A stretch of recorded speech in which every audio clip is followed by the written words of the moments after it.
और आज हम बात करने वाले हैं रसिया में अगर हम क्लासेस मिस करते हैं तो क्या होता है, और अगर एग्जाम में बैक लग जाती है तो हमको कितने और अटेम्प्ट मिलते हैं। क्या रसिया में 100% अटेंडेंस चाहिए होती है? क्या रसिया में रसियन लैंग्वेज में भी पढ़ाई कराते हैं? Hey guys, welcome back to my YouTube channel. Myself Avnesh Singh और मैं नॉर्दर्न स्टेट मेडिकल यूनिवर्सिटी का स्टूडेंट हूँ। तो गाइस देखो, पहला कि आप सभी को क्लासेस कभी भी मिस नहीं करने हैं। जो भी न्यू स्टूडेंट हैं वो ये सभी गलतियां करते हैं, क्योंकि मैंने अक्सर जूनियरों को देखा है और वो लोग क्लासेस नहीं जाते हैं और अपनी डेप्थ क्लियर नहीं करते हैं। ये सबसे बड़ी उनकी गलती है, क्योंकि रसिया में देखो, आप क्लासेस जाओगे, आप लोग सीखने के लिए आए हो। आप क्लासेस जाओगे तो टीचर के नज़र में आप रहोगे। आप अच्छा करो या बेकार करो वो तो बाद की बात है। आप रेगुलर क्लासेस जाते हो तो वो बेस्ट है, क्योंकि रसिया में ना, अगर आप क्लासेस नहीं जाते हो तो टीचर को लगता है आप उनकी डिसरिस्पेक्ट कर रहे हो, तो वो थोड़ा सा गुस्सा करते हैं और फिर आप क्लासेस नहीं जाओगे। फिर उसके बाद आपकी डेप्थ लग जाएगी। आप फिर उसके बाद कब क्लियर करोगे, और आपका एग्ज़ाम हर 6 महीने में होते हैं, ठीक है। और भी सब्जेक्टों की क्लासेस उसी टाइम पे चल रही होती हैं। पता नहीं टीचर को टाइम कब है और कब नहीं। इसी प्रकार से सभी लोगों की बहुत सारी कभी कभी ज़्यादा हो जाती हैं डेप्थ, वो क्लियर नहीं कर पाते हैं। रसिया में रूल है, जब तक आपके क्लासेस के टॉपिक क्लियर नहीं है, जब तक आपको क्रेडिट नहीं मिलता, आप एग्ज़ाम में नहीं बैठ सकते। आप एग्ज़ाम में नहीं बैठ पाओगे तो आप एग्ज़ाम नहीं दे पाओगे। मैं आगे बताऊंगा एग्ज़ाम में आप कितने अटेम्प्ट दे सकते हो और फाइनल एग्ज़ाम के कितने अटेम्प्ट होते हैं रसिया में, ठीक है। तो ये हो गया कि देखो, आपको यहाँ पे रसिया में आए हो, पढ़ाई करना है, MBBS करना है, तो आप कंटिन्यू क्लासेस जाओ। सर्दी ज़्यादा है, टैक्सी महंगी लग रही, आप अकेले हो, जाने के लिए लेट हो गए हो, बट क्लासेस जाओ। ये सभी बहाने नहीं चलेगा। आप क्लास जाओ रेगुलर, टैक्सी महंगी हो रही, कोई दिक्कत नहीं, आपका खर्चा हो रहा है, थोड़ा बहुत मैनेज करो, ठीक है। और नेक्स्ट टाइम से ध्यान रखो, टाइम से सारी चीज़ें करो, ठीक है। क्लास जाना बहुत इम्पोर्टेंट है रसिया में, ठीक है। और यहाँ पर 100% अटेंडेंस चाहिए होती है क्या? हाँ, बिल्कुल चाहिए होती है, क्योंकि यहाँ पे ना इंडिया जैसा सिस्टम नहीं है। यहाँ पे हर दिन अलग चीज़ होती है। हर दिन टीचर लाइक अलग अलग टॉपिक्स पढ़ाते हैं, वो उनका आप हम सबको क्रेडिट लेना ही होता है।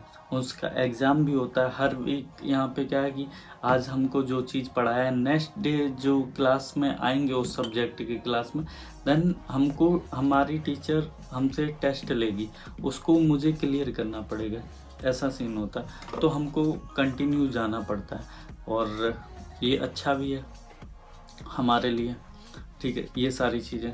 और यहाँ पर कितने एग्ज़ाम होते हैं, लाइक फाइनल एग्ज़ाम। अगर बाई चांस आप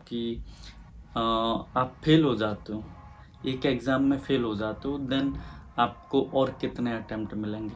देखो, यहाँ पे फाइनल एग्ज़ाम अगर आप फेल होते हो, देन 2 अटेम्प्ट आपको और मिलते हैं, बाकी फाइनल 3 होते हैं। आप अगर एक में फेल हो गए, 2 बच रहे हैं आपके पास, देन आप नेक्स्ट सेमेस्टर में आप उसको क्लियर कर सकते हो। टीचर और यूनिवर्सिटी आपको डेट देगी सेकंड अटेम्प्ट की, देन आप उसमें भी फेल होते हो तो थर्ड अटेम्प्ट में आप जाओगे। उसमें कंपलसरी होता है पास करना। अगर आपने पास नहीं किया, अगर उस सब्जेक्ट में आप फेल हो गए, तो आपका ईयर बैक लग जाता है और यूनिवर्सिटी को एक्सपेल करना पड़ता है आपको।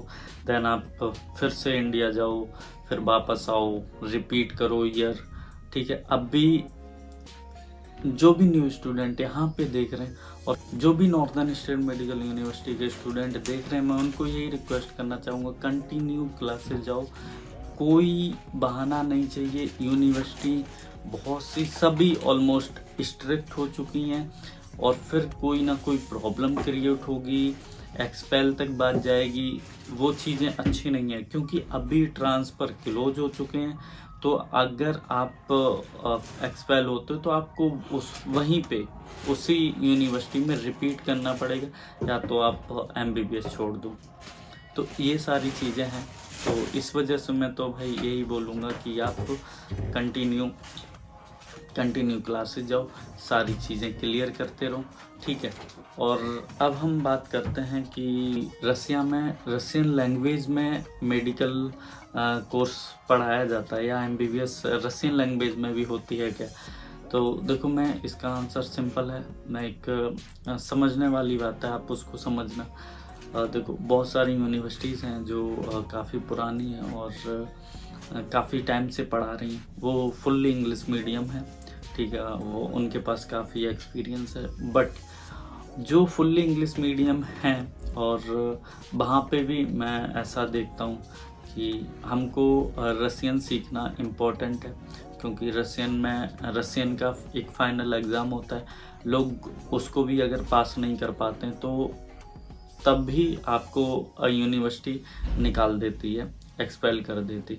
तो इस वजह से उसको भी बहुत ही अच्छे से लेना है, सीरियस होके पढ़ाई करनी है रसियन। और दूसरी बात, अगर आप प्रैक्टिस कर रहे हो, आप हॉस्पिटल में जा रहे हो, यहाँ के जो भी लोग हैं उनको रसियन आती है, आपकी इंग्लिश नहीं आती और कोई लैंग्वेज नहीं आती। तो इसी वजह से हम लोगों को रसियन सीखना ज़रूरी है, क्योंकि हमको अगर उनसे कोई भी बात करनी है, कुछ भी डिस्कस करना है पेशेंट से, तो हमको थोड़ा बहुत रसियन आनी चाहिए, जिससे कि हम उनसे बात कर सकें और जो भी हिस्ट्री लेना है ले सकते हैं, या जो भी डिस्कशन करना है कर सकते हैं। ये इम्पोर्टेंट चीज़ है। देखो, जो भी टीचर्स हैं यहाँ पे अच्छे टीचर हैं और उनको इंग्लिश आती है, और इस वजह से हम सभी लोग इंग्लिश में पढ़ाई करते हैं, कोई प्रॉब्लम नहीं। बट कुछ टीचर्स ऐसे भी हैं जो इंग्लिश और रसियन को मिक्स करके पढ़ाते हैं, तो उसमें कोई गलत चीज़ नहीं। हम लोगों को रसियन आती है।